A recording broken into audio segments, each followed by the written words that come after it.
올해 초 1월부터 우리가 하나님의 마음에 합한 생활이라는 책으로 우리가 함께 이 수요 예배를 이렇게 한 교재를 선택하여 시작하였는데, 벌써 어느덧 4월이 오고 이제 10일과 세례와 성만찬을 포함하여 다음 주까지 단 2개의 과만을 남겨놓게 되었습니다.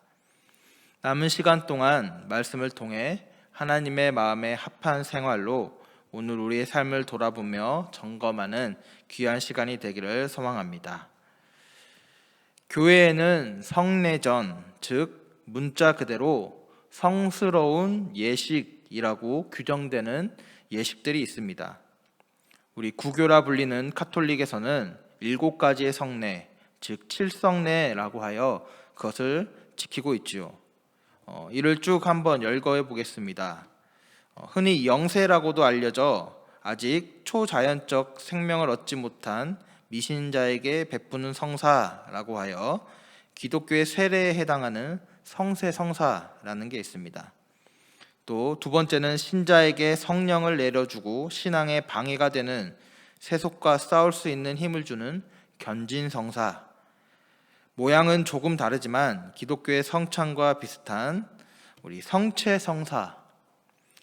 교회의 사제로 성사와 미사 집전, 교회에 봉사하는 직능을 수여하는 신품성사, 혼인생활로 성스러운 가정을 꾸미고 자녀의 교육적 양육에 은총을 주는 혼인성사, 죄인을 잃은 생명과 약해진 은총을 회복해야 하는 고백성사, 우리 고해성사라고도 하죠.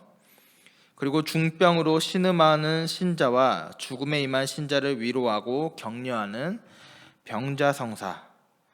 천주교는 이렇게 7개의 성사를 주장하며 지키고 있는데, 저희 개신교는 그 중에서도 특별히 예수님께서 직접 제정하시고 또 이를 기억하여 지키라 명하신 2가지의 예식만을 성례전으로 지정하여 세례와 성찬을 우리는 지키고 있습니다.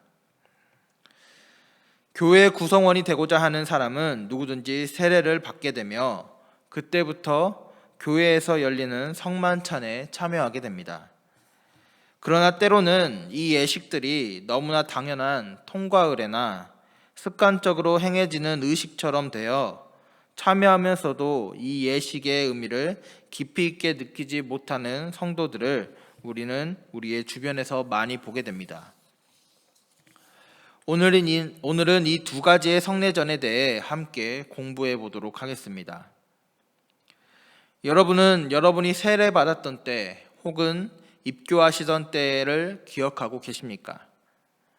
또는 세례를 받은 후 첫 성찬에 참여하던 그때를 기억하고 계십니까?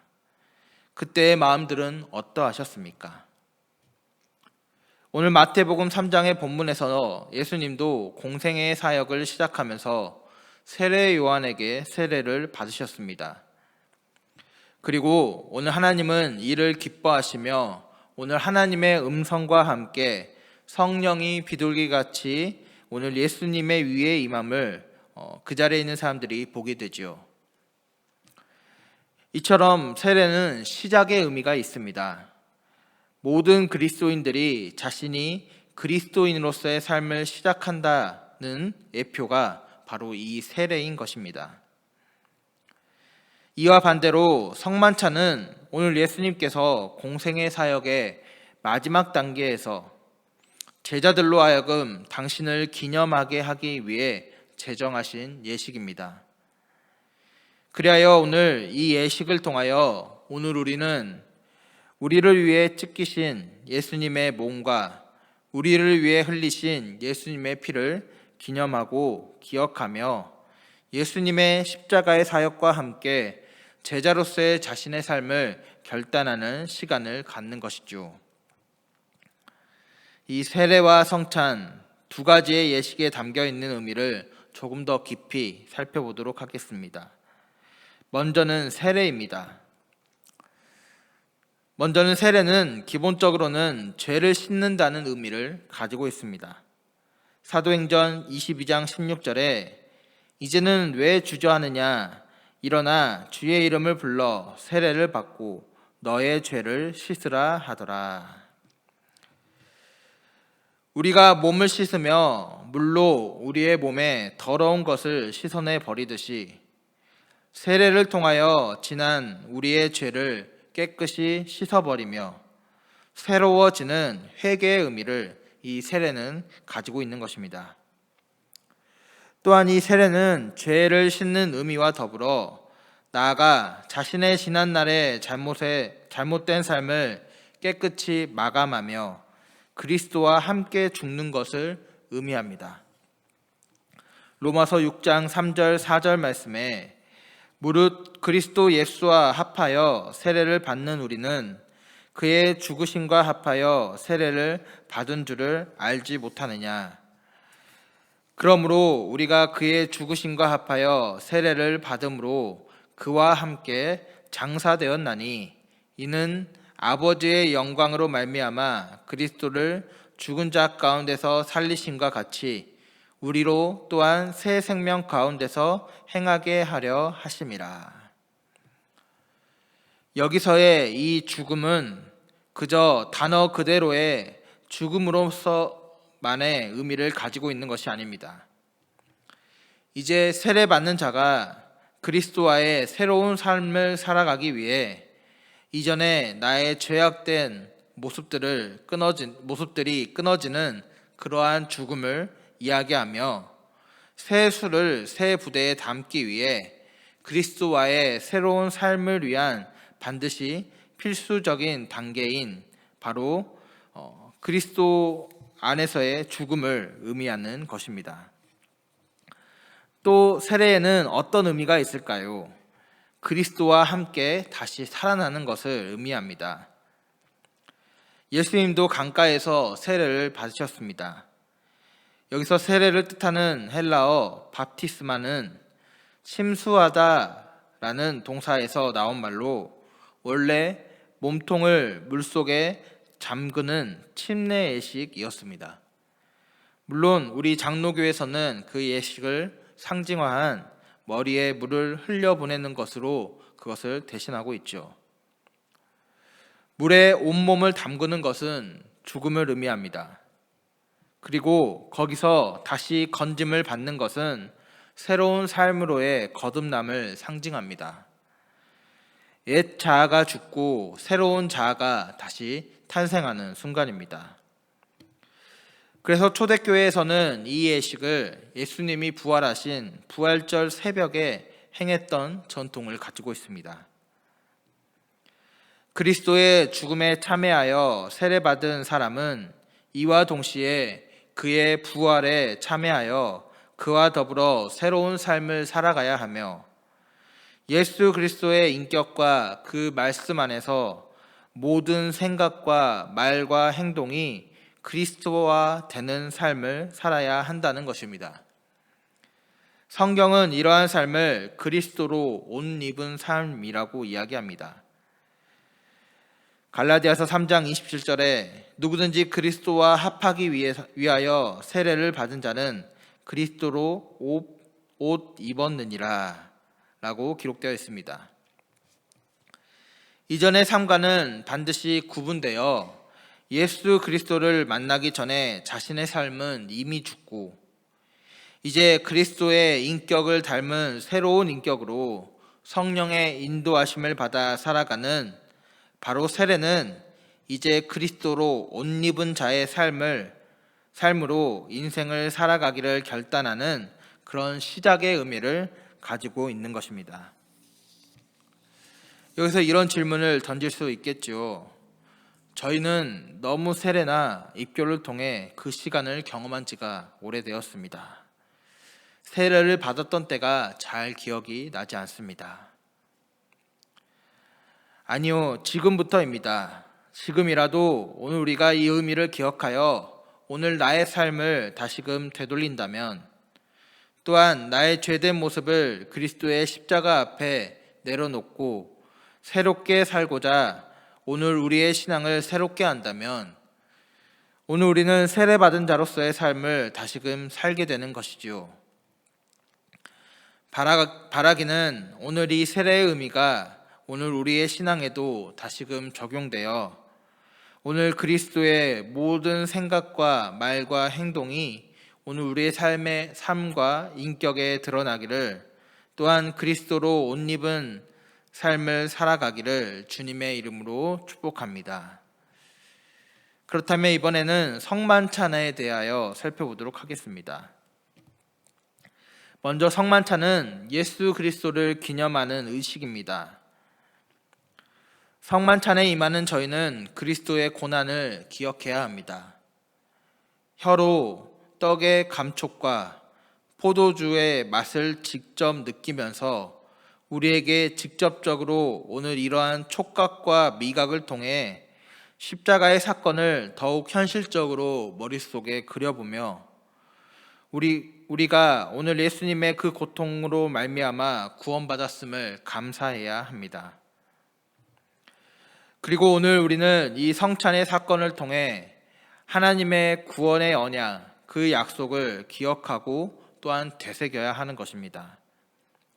누가복음 22장 19절에 또 떡을 가져 감사기도 하시고 떼어 그들에게 주시며 이르시되 이것은 너희를 위하여 주는 내 몸이라 너희가 이를 행하여 나를 기념하라 하시고, 또한 마태복음 26장 28절에 이것은 죄사함을 얻게 하려고 많은 사람을 위하여 흘리는 바 나의 피 곧 언약의 피니라 라고 기록되어 있습니다.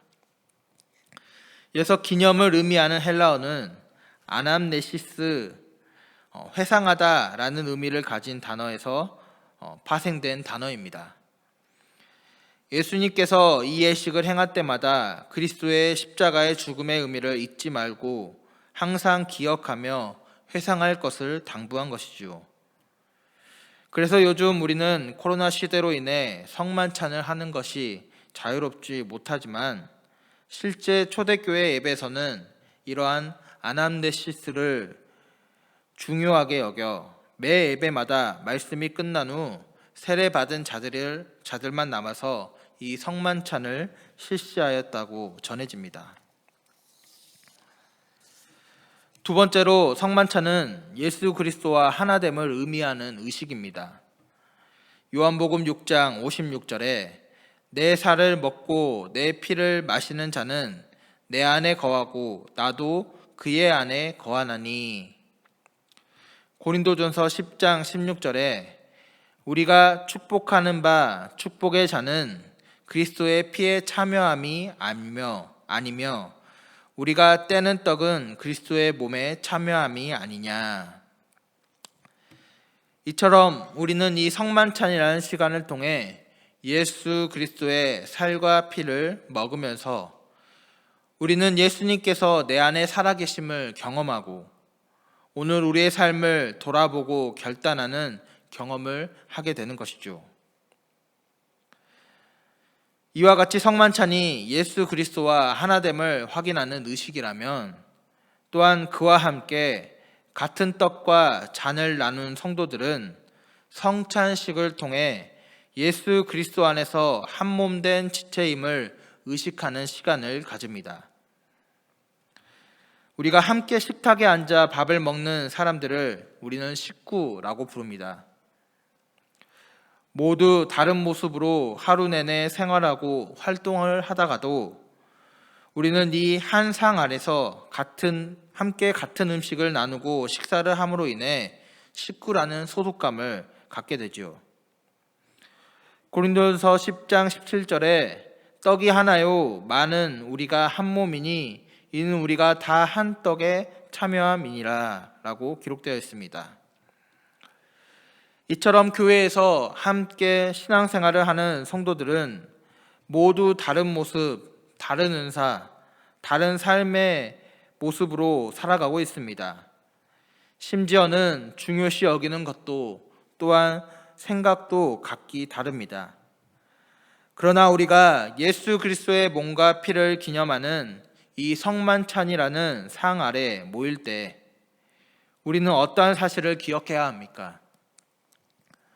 우리가 예수 그리스도 안에서 이 성찬을 통해 같은 몸과 피를 나눌 때에 이제 우리는 예수 그리스도의 몸과 피를 먹은 한 형제요 자매이며 또한 한 식구, 한 가족임을 우리가 기억하며 오늘 나는 그들과 한 몸을 이루기 위한 노력들을 해야 한다는 것입니다.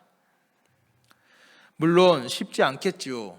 또한 때로는 불가능하다는 생각이 들지도 모릅니다.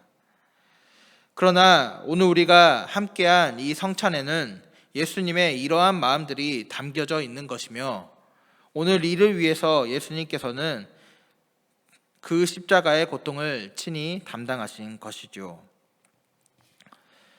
말씀을 마무리하겠습니다. 세의 의미 세 가지: 죄를 씻음, 그리스도와 함께 죽음, 그리스도와 함께 다시 살아나. 성만찬의 의미 세 가지: 성만찬은 예수 그리스도를 기념하는 의식이다. 성만찬은 예수 그리스도와 하나됨을 의미하는 의식이다. 성만찬은 성도들이 예수 그리스도 안에서 한 몸 된 지체임을 의미한다. 이 성례전은 예수 그리스도 안에서 살아가는 우리의 삶과 깊이 연결되어 있습니다. 예수 그리스도 안에서 어떻게 살아가야 하는지, 또한 예수 그리스도 안에서 오늘 우리는 우리의 신앙과 우리의 공동체를 어떻게 바라보며 어떻게 새롭게 하여야 하는지, 오늘 우리가 예수 그리스도 안에서 살아가는 오늘 우리의 삶과 깊이 연결되어 있는 것입니다. 즉, 이 말을 바꾸어 보면 우리가 성례전에 온전히 참여하는 것은, 또한 성례전의 그 의미를 온전히 살리는 것은 오늘 우리의 삶이 얼마나 예수 그리스도의 말씀에 합한 모습으로 바뀌었는지를 보면 알 수가 있다는 것입니다. 예수 그리스도의 말과 행동으로 또 그분의 정신으로 내 삶이 변화되어져 간다면, 또한 내가 공동체 내에서 그분의 뜻을 실현하며 한 몸 된 건강한 공동체로 거듭나기 위해 애쓴다면 오늘 우리는 이 성례전의 의미를 잘 기억하고 또한 예수 그리스도께서 제정하시고 기념하라 명하신 이 성례전을 잘 이행하며 살아가는 것이죠. 비록 요즘은 성례전이 온전히 진행되기 힘든 시기를 살아가고 있습니다. 하지만 오늘 이 성례전의 의미를 기억함으로 오늘 우리의 신앙이 날로 새롭게 세워져 가는, 또한 오늘 우리의 공동체가 한 몸 된 공동체로 날로 서로를 더욱 아껴주며 위해주는 공동체가 되기를 주님의 이름으로 축복합니다.